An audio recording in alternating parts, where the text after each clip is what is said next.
And folks, we are live here on YouTube, Twitter, Twitch, nerdtoknowmedia.com. This is Nerd to Know Basis, show 67. And thank you all for joining us, guys.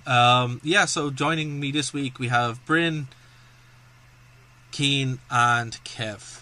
We're actually using Hey, show everyone. plan. Yeah, there you go, guys. So we're actually using show plan this week, so I'm trying to get used to using that again. Breaking the fourth wall. You're So reading off a script. I'm reading off a script. It's crazy, but yeah, guys, we said we'd take a break this week from the Simpsons review, but that is coming because we're halfway through it, and also we're gonna do a watch along for what was this? It's like that South Park episode where they promised that they're going to reveal who Cartman's father was, and then they just did a Terrence and Phillip episode instead. Was that Asses of Fire? Or Oh, they're coming. The Simpsons are on their way. Yeah, and then we have a watch along for Sleepaway Camp, which is probably going to be a separate thing that we do at some point before lockdown is over. Stuff is opening up again, so bear with us. We're all emerging from our various caves for the first time in months. Exactly. Actually, funny story. I ordered some N95 masks when the lockdown started, and I was like, cool, I'll have them for, the middle of this kind of stuff. They arrived today. So, actually, I ordered them in February before everything kind of went crazy, and I'm like, okay, this is weird, so thanks Amazon for randomly just delivering them. But, hey, free masks, right? Also, I just want to give a shout out. I've actually played the new System Shock demo. I don't know if you guys have ever played System Shock, have you? No. I haven't. I've heard about it. I've heard of it in the space of like the proto BioShock. Yeah. Brian, have you played System Shock? Yeah, I played it. I played it about 10 years ago. This is the first one or the second one? I was too inebriated at the time to tell you which Fair. It's by that it's probably the second one. The second one is way more famous than the first one. But yeah, Kev, it's proto BioShock. It's proto kind of everything really. I was playing it today. I got my hands on the demo of the alpha rebuild, and it's up on the channel now for anyone who's interested. But it's really good. Like it's actually a fantastic. It feels like the old one, but the upgrades are nice. It's really sleek and smooth. So I'd pick it up there. It's free at the moment. I think the game itself will retail around €14, but totally worth it. I'll definitely have to check that out because I've actually been watching a playthrough of the first BioShock and kind of having a hankering to go back to it. Yeah. So if this comes along, it's something new. Oh yeah, well I would say even like BioShock 2 at the moment is still one of the best games. I think I have like 72 hours played on Steam. Of BioShock 2. Oh, not BioShock 2, System Shock 2. Sorry. Well, listen, not to knock BioShock 2. No. BioShock Infinite is my favorite game of all time. So. Oh wow. Yeah, I love that game. So when I was going through and playing the original BioShock, also loved the original BioShock. BioShock 2, it's okay. It's fine. It works. Yeah. It does. But yeah, like going back and playing System Shock, it's one of those games where like it could never be ported to a console because of all the keys you need. To actually be able to upgrade everything. It's fantastic. But one of the other games that it feels like, particularly this new rebuild, is Deus Ex, the Deus Ex series. So like I've been playing a lot of Mankind Divided recently, and I was playing it, and I'm like, the hacking mechanism is very similar, and the actual gameplay itself is very similar. Have you guys ever played Deus Ex? Yeah, I did. Not really. I've seen it, but I haven't had a hand in it yet. Deus Ex is a frustrating game for me. I've tried playing it several times, but it's kind of like it seems to be all these kind of games that are like derivatives of System Shock. They are. Yeah, they are. Like the first Deus Ex. What I mean is like all these games are like derivatives of it. Like BioShock and Prey. I have this thing where I go like, I know what this game wants me to do, but for the love of God, I cannot find what they want me to do. There's a lot of like the first Deus Ex obviously is that's a different conversation, but specifically the Mankind Divided and Human Revolution, they're games that I would say if you haven't played them, do. I'll be honest with you, the first time I played Human Revolution, I hated it, couldn't get into it, stuck in the hub world. I'm like, I have no idea what's going on, and then I was like, I'm actually going to figure this out, and I got past the hub world, and it became one of my favourite games ever. and I love it. But Mankind Divided had the exact same problem. It has this hub world, and you're just like, where do I go? What do I do? I don't know how to play this game. And then you get past it, and you're like, this is the best game ever. But I will say, if anyone's playing it, put all your stats in hacking fast.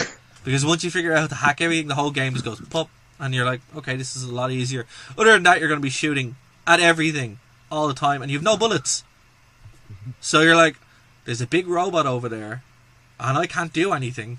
So I'm just gonna look at it. I'm just gonna look at it and hopefully use stealth. But if you use the hacking mechanisms, you can use remote hacking where you use the force basically to knock off TVs and stuff. It's great. But I'm about halfway through it, and I would thoroughly recommend it. But that's what this System Shock build felt like. If you're a fan of those games, if you're not, I totally understand. But it's worth your time to invest in these. And I would say if you have a PS4, pick up Mankind Divided. It's like €5. It did not do well. The second one, people did not even go for it. I don't know why, but it's a lot of fun. I will say I cheated a little bit because I bought DLC. I know. I bought DLC where it would give me upgrades for practices and stuff like that. So I'm part of the problem. I'm part of the problem. I know. I'm part of the problem, but I don't regret it. It did actually make a part of the game a lot easier because I'm like, oh, I can just upgrade this and then it's fine. But shame. Well, speaking of giving things a stern look, Kev, I believe you invested in a new gaming technology this week, didn't you? What did PlayStation have they've started. It's the digital sale has started, but they have their days of play sale every year. Right. The moment they started it last week with a lot of physical stuff, they dropped the price of the PlayStation VR by £100. Days of play. Now, what's this? Because I don't know what this is. It's not something they advertise a huge amount, but I've noticed the past couple of years. It's basically just middle of June. It's usually on the run up to what would be E3 and that. Right.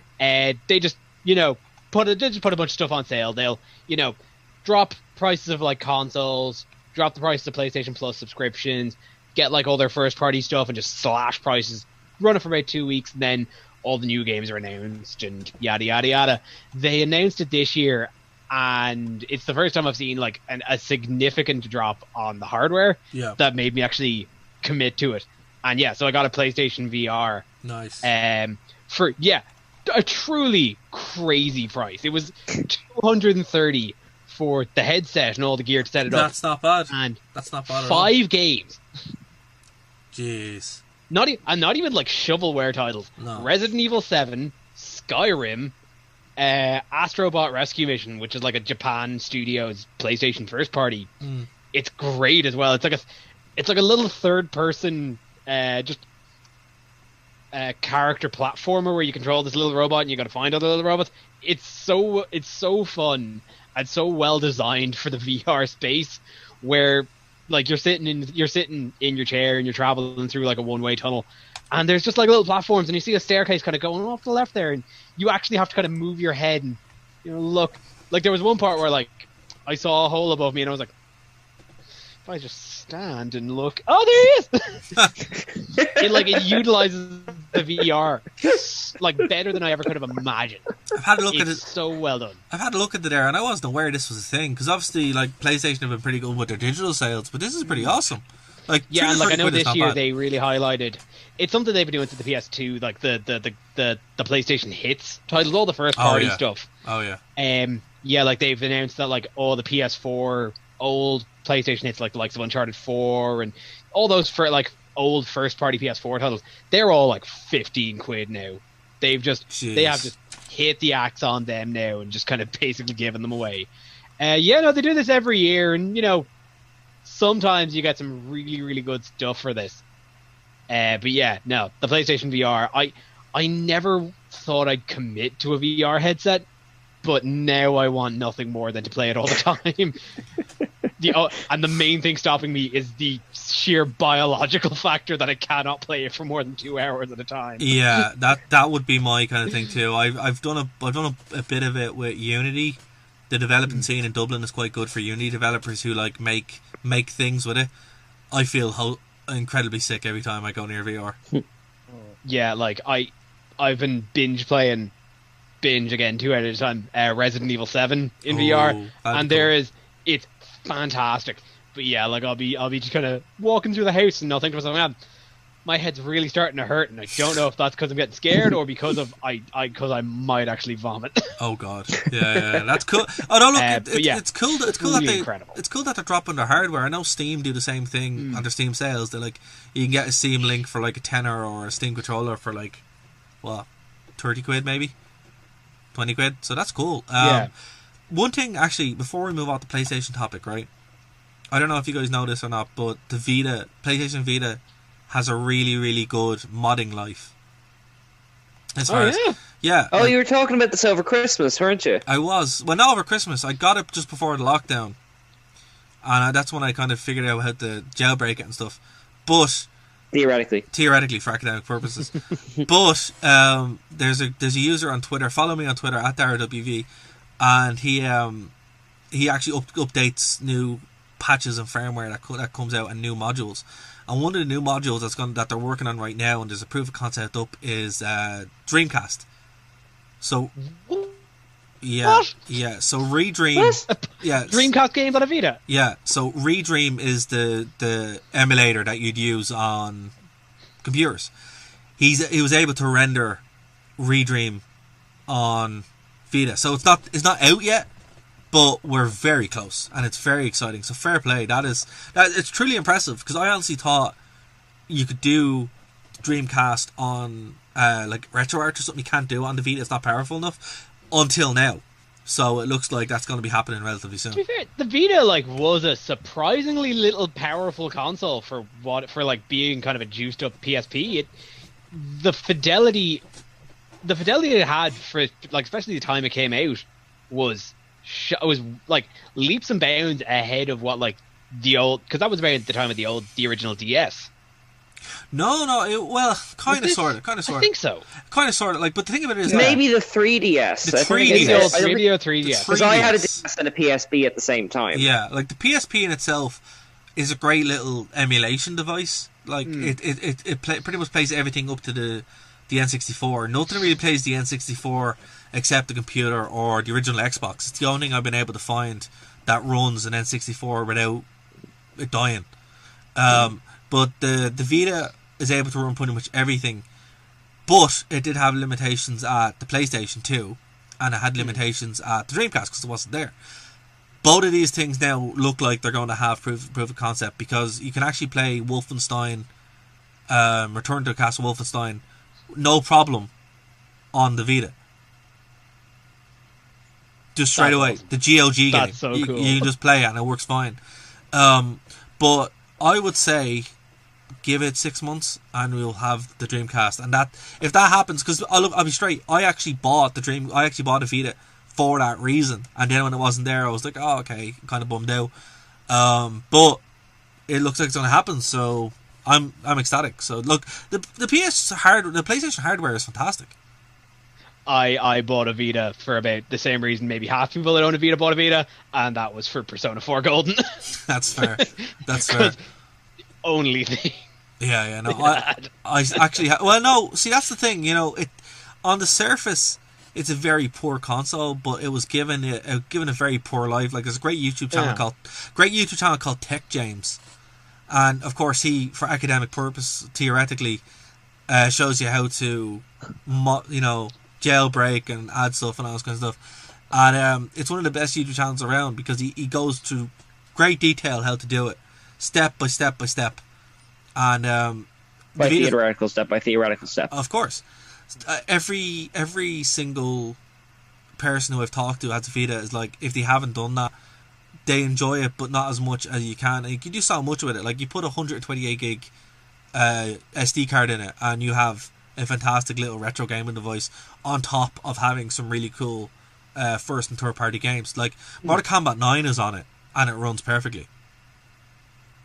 And I think as well, it makes up for the fact that it, through the PlayStation Store as well, it supports a lot of old PSP games. And the PS, if you had the Vita but with the PSP's lineup, it'd be a really solid yeah, that's a fair point. Now here's the thing, of course we're being theoretical here. Obviously theoretical. You can install a thing called Adrenaline which is a PSP emulator inside the Vita. Yeah. So, basically you can do whatever you want with the Vita to a point, and that point is about to be extended. So I would say, guys, keep an eye out. But here's the challenge. Here is the challenge, my friends. The actual exploit doesn't work on late PSP firmware. So if you have anything beyond 3.67, if you have 3.7, you're screwed. So that's the challenge. So that's what the about Nintendo DS games though? Because I have to imagine they just can't be ported by way of the two screens and the touch being essential. Well, funny that you mentioned that, because last week, they released a working 3DS emulator on Android. Really? So you can just download it, and it's free. You can just download it now and it'll run.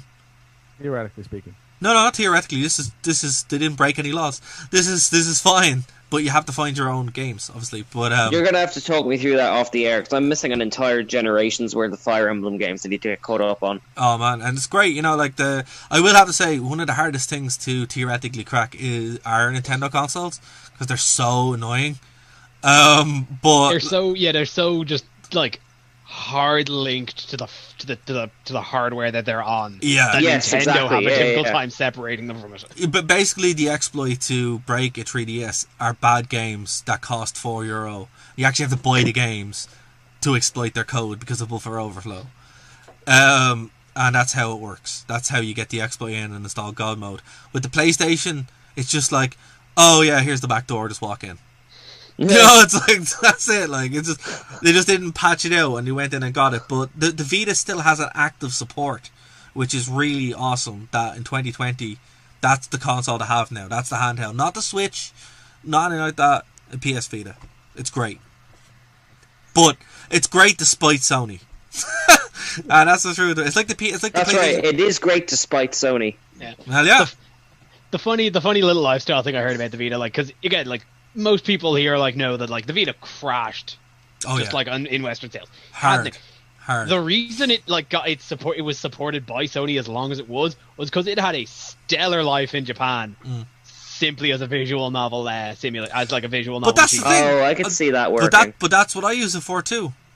Yeah, it has a great visual.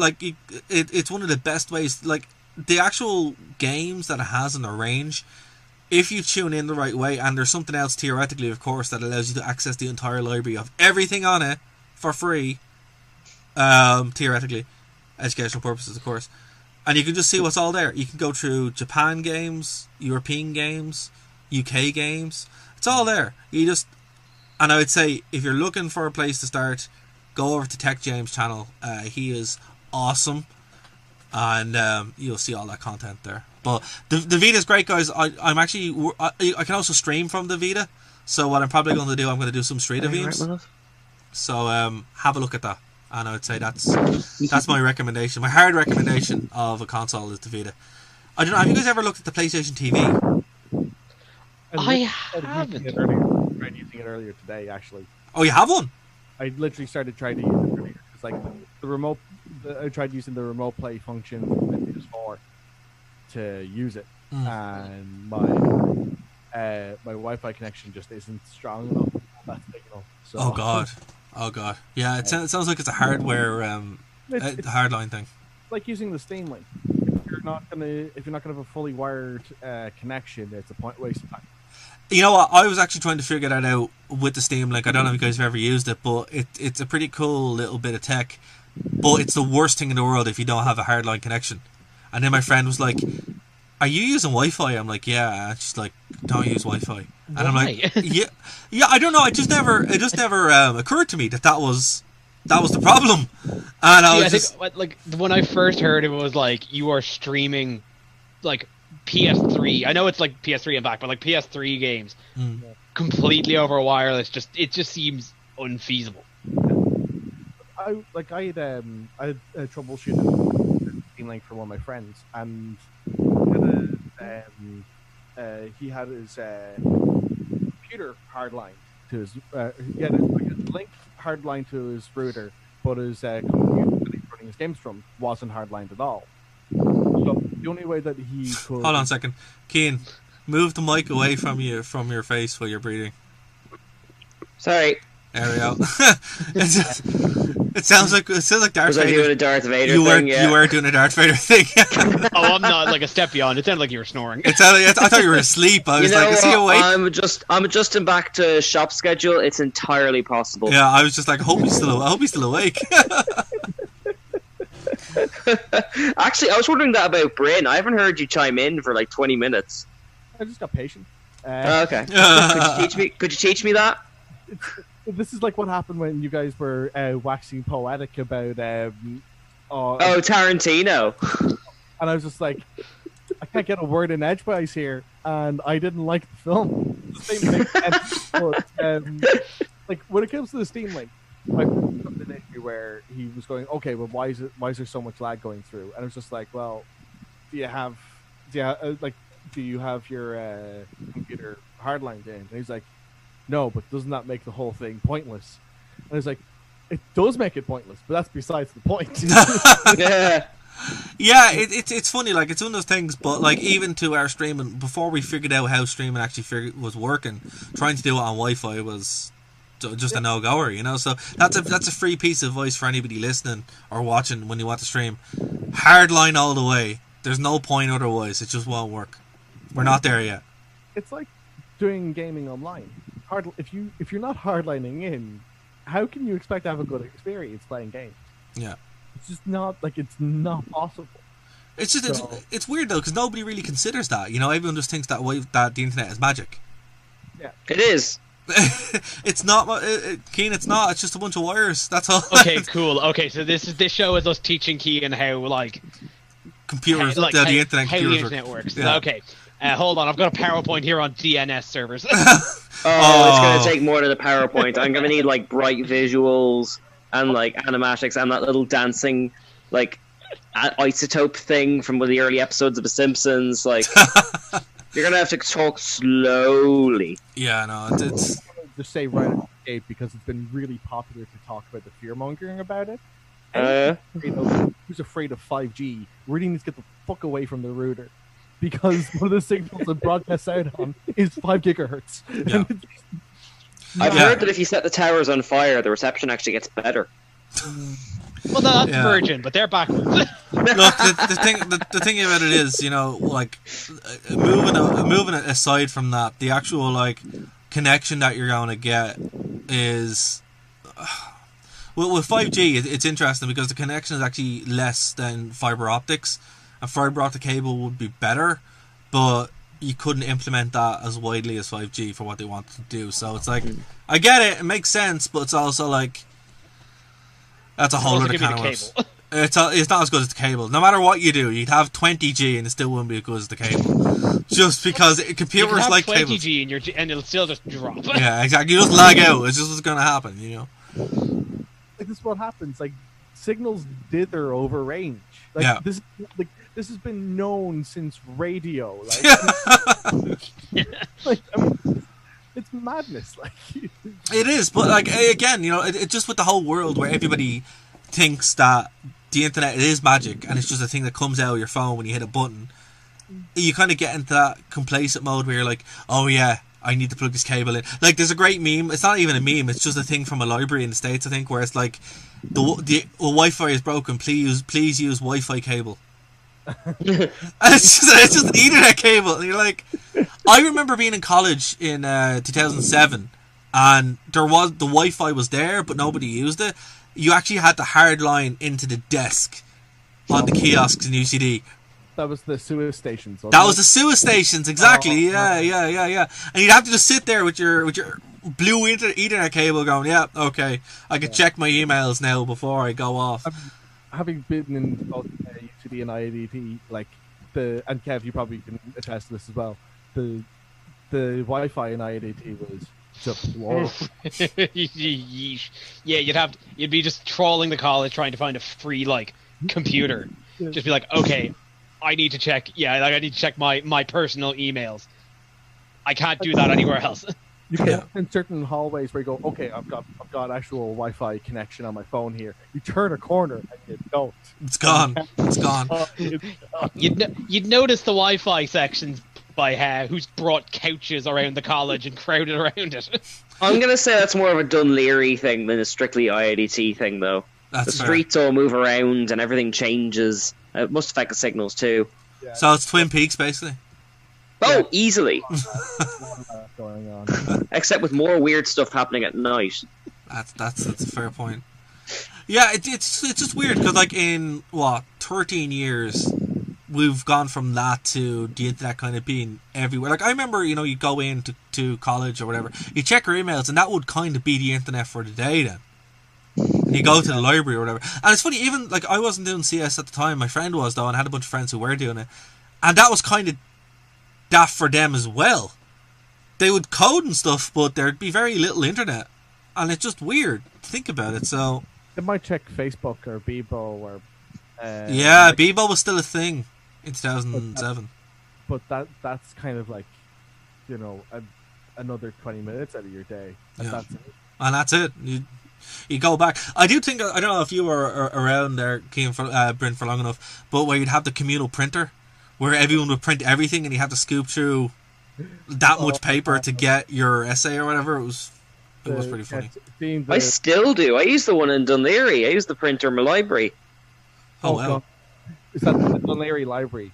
Yeah. Yeah. Oh, man. Got into some heated arguments with people over using the printers there. Oh my god. Yeah, I don't know. Different world. But I actually haven't been in a library. Actually, the Blanche Library, which is across the road from where we broadcast.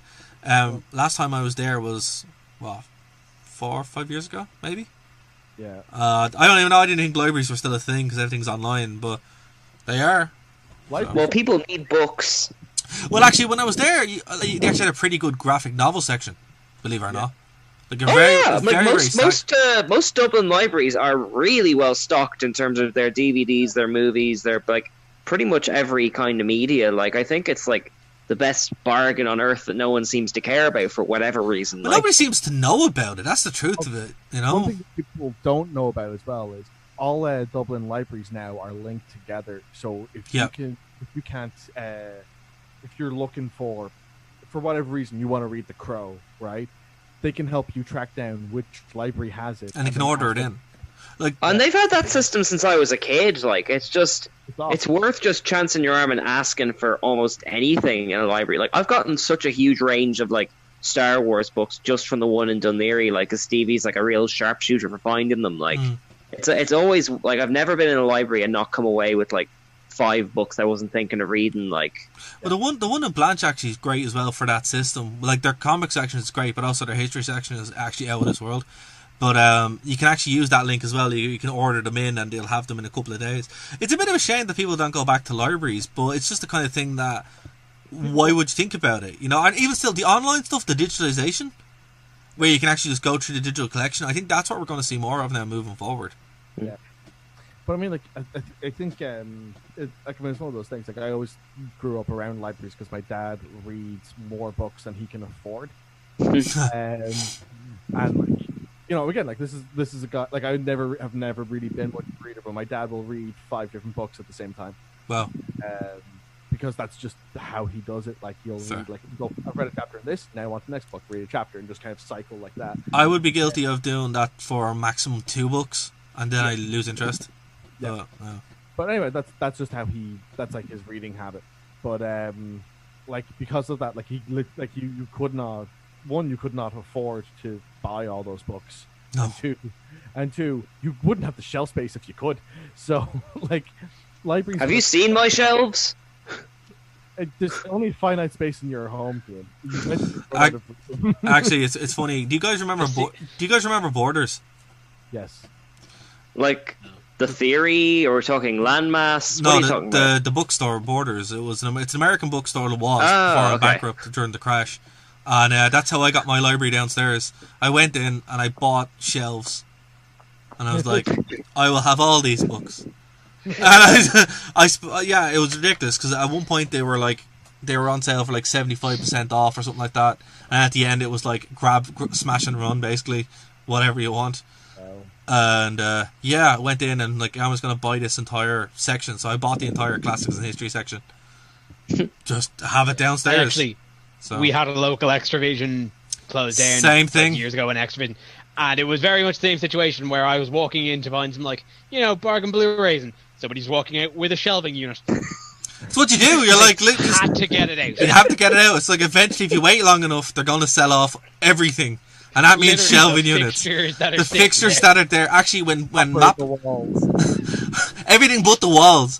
But when Maplin's closed down as well, the same thing happened. I brought this wall from home. Well, when Maplin's closed down in Blanche, the same thing. They're like, you can buy this. This shelf is not for sale. There were signs up saying you can't buy this shelf, but this shelf is, and it's just like, oh, this is wild. That's so mad though, because like me and my friends, we do this terrible millennial thing where we like have conversations about the house we'd build if like life was like The Sims, you could actually afford houses. And the one thing everyone zones in on is shelves. Everyone I know is mad about shelves at the moment. I'm not, because I have a shelf up here that I sleep under, and I'm horribly afraid. Well, you've hit your quota then. Leave shelves for the rest of us. Yeah, no, I'm actually afraid of the shelving unit. I know it's fine, but I'm still like, that could kill me in my sleep. So no, if now it makes so much sense. No, if periodically the shelf will just lean into shot behind Dara's head. It's just like, what? No, but if the conversation that I would have if you could afford like something for The Sims, a pool. That's what you want. Don't even want a car, but a pool is what you want. See, I feel like you'd never use a pool though. No, you have to clean it and all this kind of stuff. Simpsons has shown us that a pool makes everything better. That's why you get an indoor pool game. Exactly. I'm putting now the house has to be big enough to have an indoor pool. I mean, where are you going to put your shelves? Hold on. You can do this proper ancient Roman style. Your library could be your pool room. Yes. Would you have to wrap all the books in plastic? No, that's why you use papyri and also tablets. Literally. It's also why you don't have why you have a no diving rule. Exactly. You can't afford to not have a Swear to God, if any of you guys smash my books, death. Smash. Actually, splash. It's one thing actually that I've noticed. Whenever you're watching like 1980s movies or movies that are before smartphones, and there's a pool, and people just throw each other willy nilly into the pool, and you're like, if that happened now, they'd freak out because their phone's destroyed. Yeah. And you're like, I thought you were gonna say because they'd have filmed it on the smartphone and they would have just looked awful on the internet.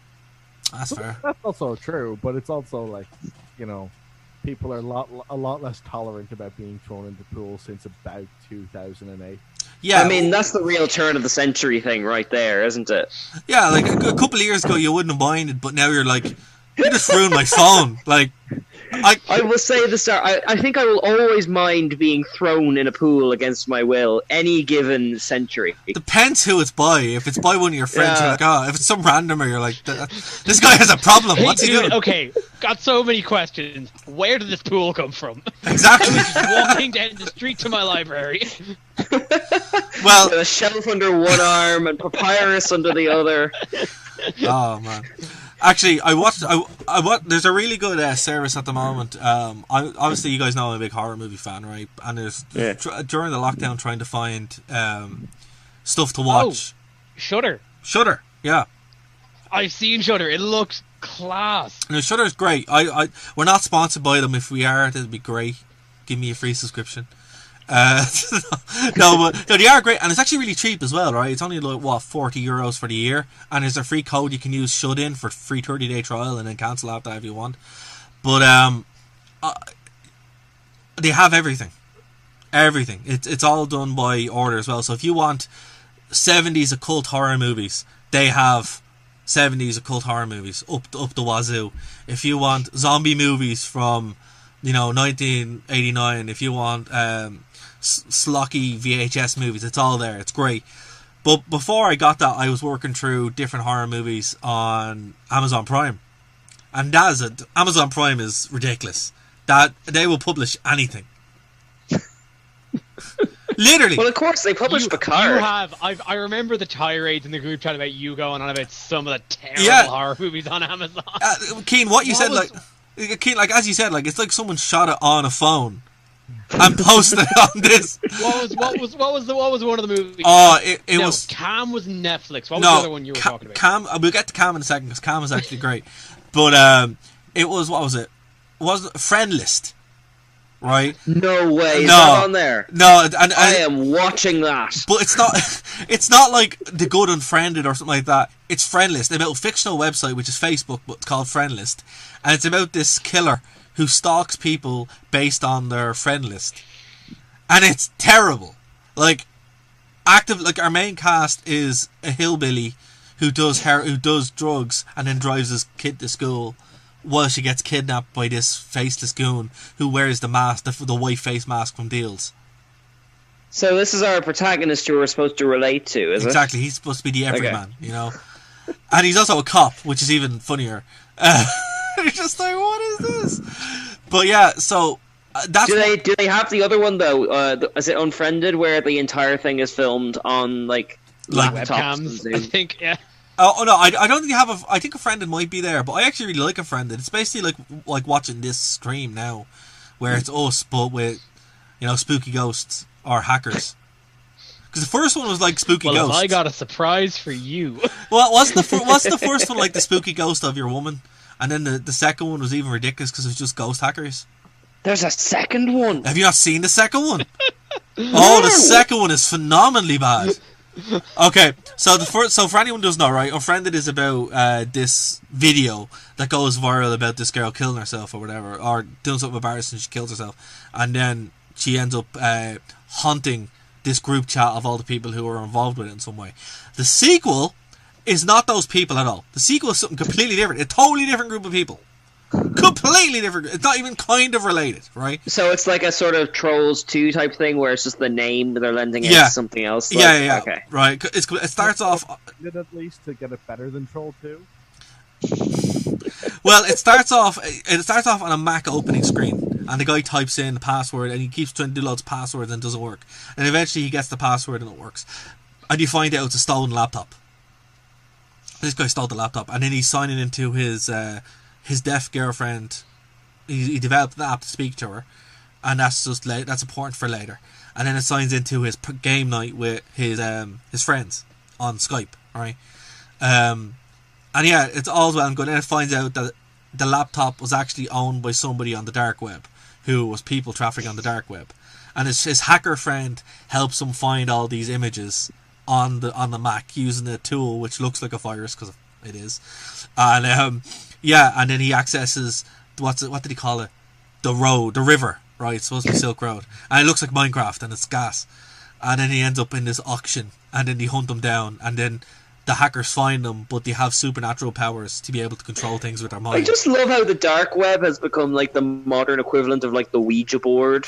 Literally, that's what it's like. There and like any kind of evil as possible. But they're able to control, like for example, your man's friend is in London, and they're just able to appear in pixelation graphics on the stream and be like, "We have him now," and then he hangs himself, and you're like, "This is just ridiculous." Like the first one was ridiculous, but this is like demonstrably ridiculous because they're just doing stuff that isn't possible at all. it's like, yeah. But I love it. I have a real soft spot for horror movies where there are loads of like teenagers / adults trying to be teenagers, and the script is like written by like a 60-year-old. Oh yeah. Because they have to try and incorporate all the social media stuff, and they clearly, like, not to be ageist, but like there's like, I will send them a direct message. There was loads of that in the Slender Man movie and Truth or Dare and all this kind of stuff. I don't know. Dara, I have one question for you. If you die in the game, do you die in real life? You know what? I know. Staying Alive. Have you guys seen that? That movie's super good. Okay, so have you seen this, Bryn? Can I just before you go on, if you're looking at Bryn's picture, it looks like him and Homer are like back to back fighting off zombies or something. That's a movie I want. Sorry, I didn't mean to interrupt you, Dara. Bryn and Homer, zombie cops. Have you zombie seen cops? Have you seen this movie, Stay Alive? Okay, so all right, I'm gonna sell this to you, right? So it's a game that's based on Elizabeth Battery, right? Thanks, I hate it. Right now, not only is it it's a survival horror game, right? And if you die in real life. starring Frankie Muniz. Ah, you have my attention back. Sweet, sweet 2005. Oh man, and it has all the tropes of 2005. It has like proto streamers. Frankie Muniz, he has a backwards cap and everything. Does it have like a heavy metal like song soundtrack? Yes, it does. Yeah, it does, and there's heavy metal throughout the whole thing. I can already imagine like the kind of zoom in shots and the weird angles and the way it's shot. Like, imagine the cinematography of those old like piracy ads. Exactly. Like that's the movie, yeah. And that piracy ad must have had a huge influence over every single movie that came out between 2002 and 2007. I will say though, I don't hate it. It's an interesting movie. Although Frankie Muniz. I thought we talked about the piracy ads. hey, I go for bat for those. They're great. I miss textbook shot composition. I miss them. Like a lot of that stuff wouldn't be relatable anymore. Now you wouldn't. Your man's in a video store. Video stores don't exist anymore. It's like this is just what's going on. You say that, but I bet piracy like 95% since then with the internet and everything. But Dean, you can now download a car and a house. Apparently. Here's my 3D printer. Actually. Oh my god, I really want to see a version of that ad where it's like still playing that. Someone's just printing assembling a car brick by brick. My favorite assessment of that whole sequence was Ed Burns saying, "Oh, this music's so funky, it makes me want to." I was really hoping you'd bring that up. Yeah, I love that to bits. Was it like dan. So funky, you want to obey the law. Oh man, it's just like I do want to see a recut now where someone just 3D printing something. That would be great. Actually, Linus Tech Tips did, or one of those channels, they did a $100 Wish 3D printer. Oh wow! And it's actually not bad once you're printing something like specifically small enough or using the proper plastic. It's fine. Like, but you can get a 3D printer for £100 on Wish if you guys want to build your own car brick by brick, as Keane said so eloquently. Do that music only. You have to. That's the sort of thing you would want to have started 2 months ago at the start of this whole thing. This is my lockdown project. I've built a car. Yeah, I bet call it the Homer. Are going to start having clever ideas of what they could do with 2 months, like in a week's time when everyone goes back to work. This is going to happen. People are like, look at my lockdown project. It's like, you're back to work next week. Like, it's funny. I'm driving into the office in my new car. apparently you have time to build a bike, and not much of a bike, but definitely a bike. At least one wheel. At least one wheel. Ein kleiner, basically.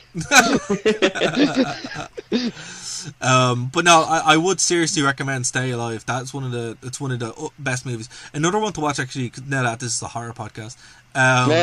2000. Have you guys seen the Hellraiser or Hellworld movie? Yeah. I have never seen a Hellraiser movie. Same. Right. I watched the three of them back to back, and I felt physically ill. Excellent. And then I watched the ones after it, and I laughed my ass off. So that's the quality, right? So the first three are pretty like they're just torture porn. Like it is what it is. The first one's still very good though, but kind of grotesque. After that, it's kind of like they had scripts that needed to be movies. And they said, let's just make this. I'm sorry. They made the first one, and then after that... the third one. After the third one, they had scripts. And they're like, you know what this could do with Pinhead? And my favourite one is Hellworld. And this is one of the first early appearances of Superman. Current Superman, Henry Cavill. Thank you for clarifying. Yeah, current Superman. I thought they meant they got Superman in a Hellworld. Hellworld. But basically, and this is Stop you creep. This is so 2005 that the core premise revolves around the Nokia 3310. Yeah. To be fair, I have a lot of fond memories of my 3310. You could throw that thing at a wall, or indeed a shelf, multiple times, and it would still be fine. Someone blew it up during the week, and it still worked. Yeah. There you go. It's the only phone I would not be upset if I got pushed into a pool over. So because you know what would It happen. would be fine. No, it would swim back to shore better than you could. No, we know what happened. That would be your buoyancy device. Yeah, you'd bounce back up. You'd bounce back in because it's. And you could play Snake while you were going back. Exactly. Yeah, so like, I think they're great recommendations to watch. I think they're all on Shudder as well. Like Shudder has a section of terrible movies, which are they know they're terrible, but that's what you're paying for. If this is a horror podcast now, I absolutely have to bring up that I saw The Lighthouse over the week, and everybody should watch The Lighthouse. Okay, I really want to see that one. I want an elevator pitch. It's literally just Willem Dafoe and Robert Pattinson just going insane over the course of 2 hours.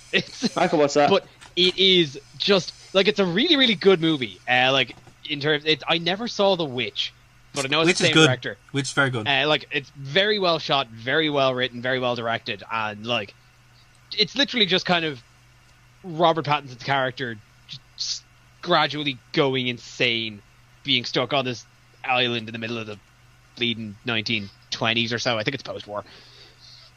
But like it is just, it's so infinitely quotable with these weird 1920s odd like sea shanty thing.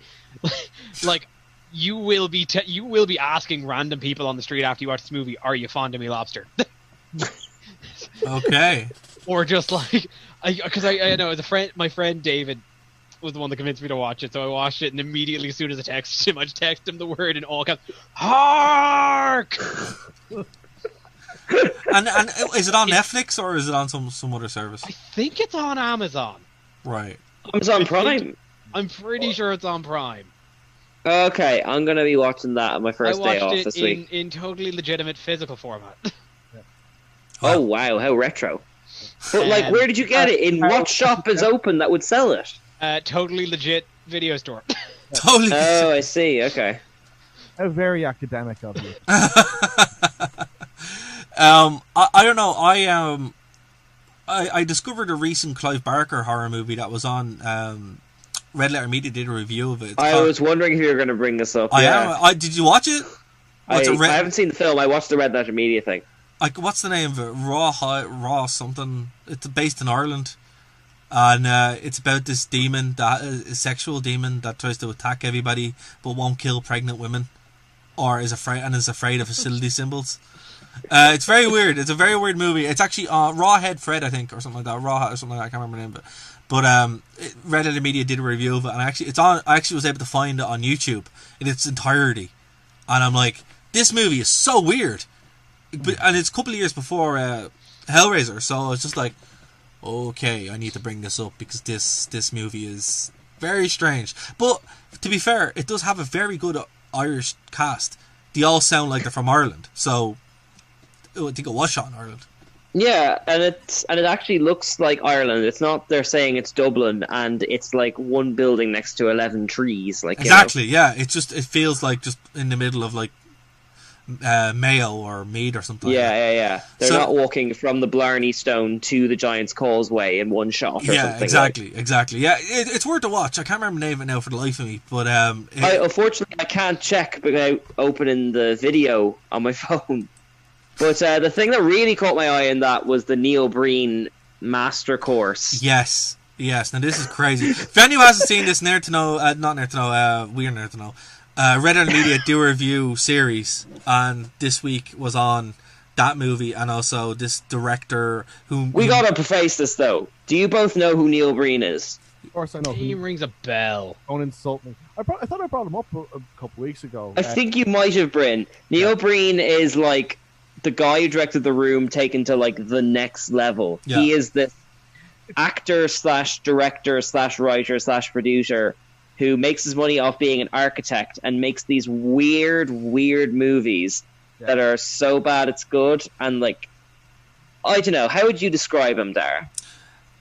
Someone who is like Tommy Wiseau, but without the awareness that he's Tommy Wiseau.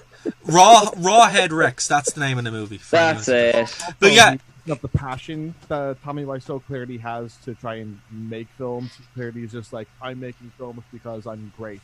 Yeah, and that's kind of as much as he's putting into it. Literally, like Tommy Wiseau, he doesn't believe. Like initially he didn't believe that he was making a bad movie, but now he's fully bought into it and embraced it. But he doesn't understand why it's a bad film. That's No, he doesn't. He's like, I know this is, but he's Breen definitely doesn't care. Like Neil Breen's like, but I made a great film, and you're like, no, it's really bad. He's like, well, I think I made a great film. And he reminds me a lot of Uwe Ball without the violence. Yeah. I was about to say he just sounds like Uwe Ball. Because Uwe Ball will like, I'll fight you, and it's like, dude, you made a bad movie. Yeah, but like, come on, I like your movies. I feel like you're not Mortal bringing Kombat. up his actual acting though. His acting is so it's like where Tommy Wiseau is like a bit too, I say a bit, like trying to be big. He is like not even 20%. He's like, who am I? What am I? But see, Tommy Wiseau also put money into his stuff. Yeah. Like, Tommy a lot of money. Tommy Wiseau is very much the Christopher Walken of bad acting. Yeah. You know, he's like distinctively bad. Yeah. Where Breen is kind of dull. He's more of like he's more like if Kevin Spacey was a bad actor. Is what That's the best description ever. Oh my god. You know, I feel bad because Kevin Spacey, I was watching Horrible Bosses there a while ago, and Kevin Spacey, and I'm like, oh, I hate that I like his performance and things because he's such a monster, but yeah, it's really annoying. I'm like, why are you such a good actor? You're such a horrible person. Sorry, like, I mean, you don't want to go with, like near any music with that kind of mindset. Yeah, though. exactly. Like, I mean, how many like of 60s and 50s things are produced by Phil Spector? Like, you know. Yeah, it's just one of those things. Like, it's separate. That's probably a topic for another day. Art from the artist kind of thing, and it's difficult to do. But yeah, that comparison is super apt. But I would say, look, if anyone hasn't seen what we're talking about, Double Down check it is out. the first film he ever made, and it's on YouTube in its entirety as far as I know. It is, yeah. I mean, like, Double Down, the only way I can describe it is, if you want to ever see a film where it very much feels like the main character was drawn by a 4-year-old trying to make sure that his character is more powerful than everyone else on the playground, that's exactly what Double Down is. Is Double Down the one where he's like a secret agent and also like a soldier He was a former hacker. That's it, with the dead wife and all that kind of stuff. And he realized that what he was doing was too evil, so now he's using his hacking stuff for good. And he's so good and so right, and he's so good at hacking, and he's so smart, and that's basically the movie for 90 minutes. Oh no, for me it's like the one where he's like an alien / god with omnipotent powers that talks to tigers. Yeah, there's no topping that. No, Keane, that's Tiger King. That's Tiger King. Oh god, Tiger King's got nothing on this movie. But in terms of the weirdness. My favorite like thing, Tiger King doesn't have a Thanos active god in it. Like, God. My favorite thing about the Neil Breen series though is that like he honestly believes that this is worth $200. Yeah. He believes that he's sharing this gift from the gods. Oh, like the documentary series opens with people applauding his film, and he's like, "Look at that! They are applauding the film. I have made 5 feature films." I love that he makes like his documentary How to Make Movies. It has the worst production of anything ever. Yeah. It's like he shot it on his phone and then like walks around the house and goes, "So here's how you make a movie." It's like, yeah, and it's not even like a free online thing. It's like $200. $200 or something. Yeah. And like, is it even on DVD? Like, I was assuming it was delivered it on floppy disks or something. And you just popped it in. It would explain the quality. Or VHS.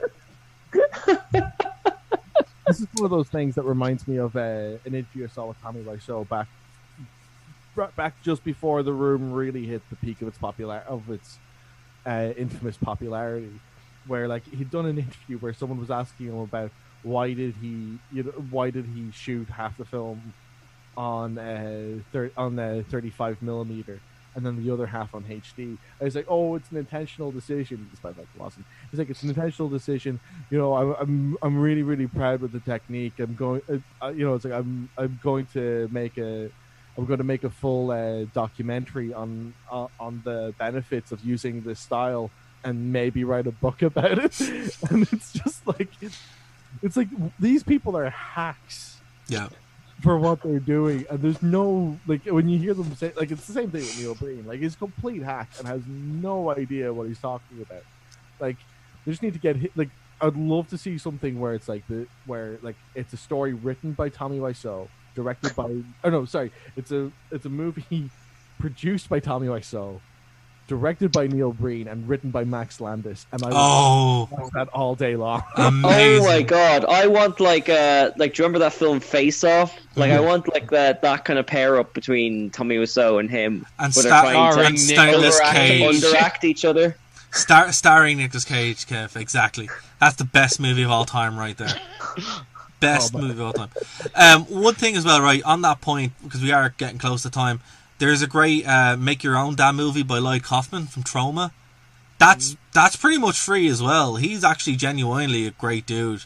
And I would say read that book if you're looking to get into film, because he doesn't overcharge you. It's just a straight book, you know. Lloyd Kaufman's also super fun on Twitter.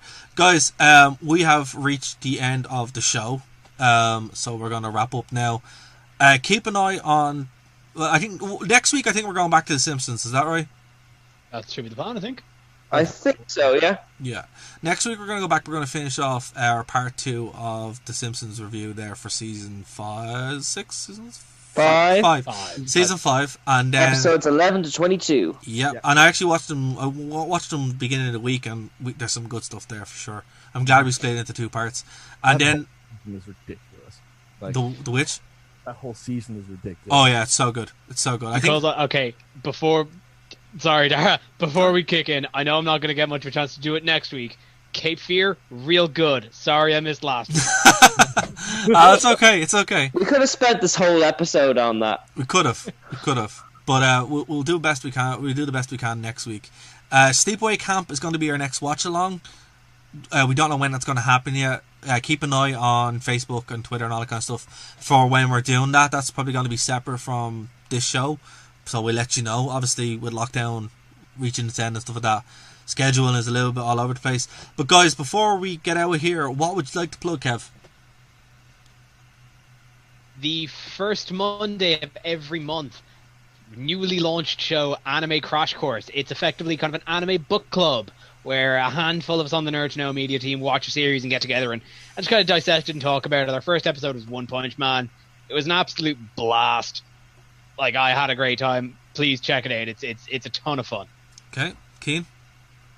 Yeah, the episode 6 of the Game Corner is going out this Friday, or if you're listening on Phoenix FM, yesterday. And I bring that up because Kev is actually my guest on it this week, so that'll be a cool little crossover. And we'll also have Luke Riley, who's a cool gaming streamer, on it as well. So should be good fun. Check it out. Awesome. And Bryn? Yeah, so I'm just going to plug...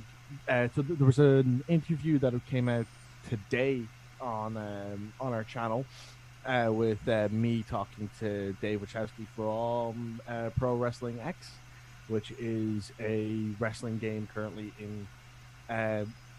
still in development. And I'd highly recommend checking out that interview, and also check out that game on Steam because they're really, really good guys, and the game is about €1, so it's well worth having a gander at it. I also have just wrapped an interview that hopefully we should have ready to be released, I'd say probably next week, so you can look forward to getting an announcement for that as well. Yeah, and the best way to do it, because there's so much content coming up, subscribe, click the bell on YouTube. You'll get notified when stuff drops or when we go live as well. Facebook, Nerd to Know Media, nerdtoknowmedia.com is also the hub to reach everything, and we have so much content coming in, guys. I'm not even going to try run through it, but pretty much a new show dropping every day. If it's not from one of us, it's from Lisa or from Katie. So yeah, guys, so much. Were sorely missed this week. They were. Hopefully we'll have them back next week, and we'll. Do you think you'd get away talking about the PS Vita for half an hour if the two of them were here? I doubt it. I would have pushed for it. But yeah, guys, let us know what you thought about this show. You can reach us nerdtoknowmedia.com, nerdtoknowmedia@gmail.com, or leave a comment underneath this video and let us know what you like, what you didn't like, or your thoughts on the PS Vita. So guys, from everybody, we will talk to you next week here on Nerd to Know Basis, Nerd to Know Media, Phoenix 92.5 FM. See you later, guys. Bye-bye. Ark!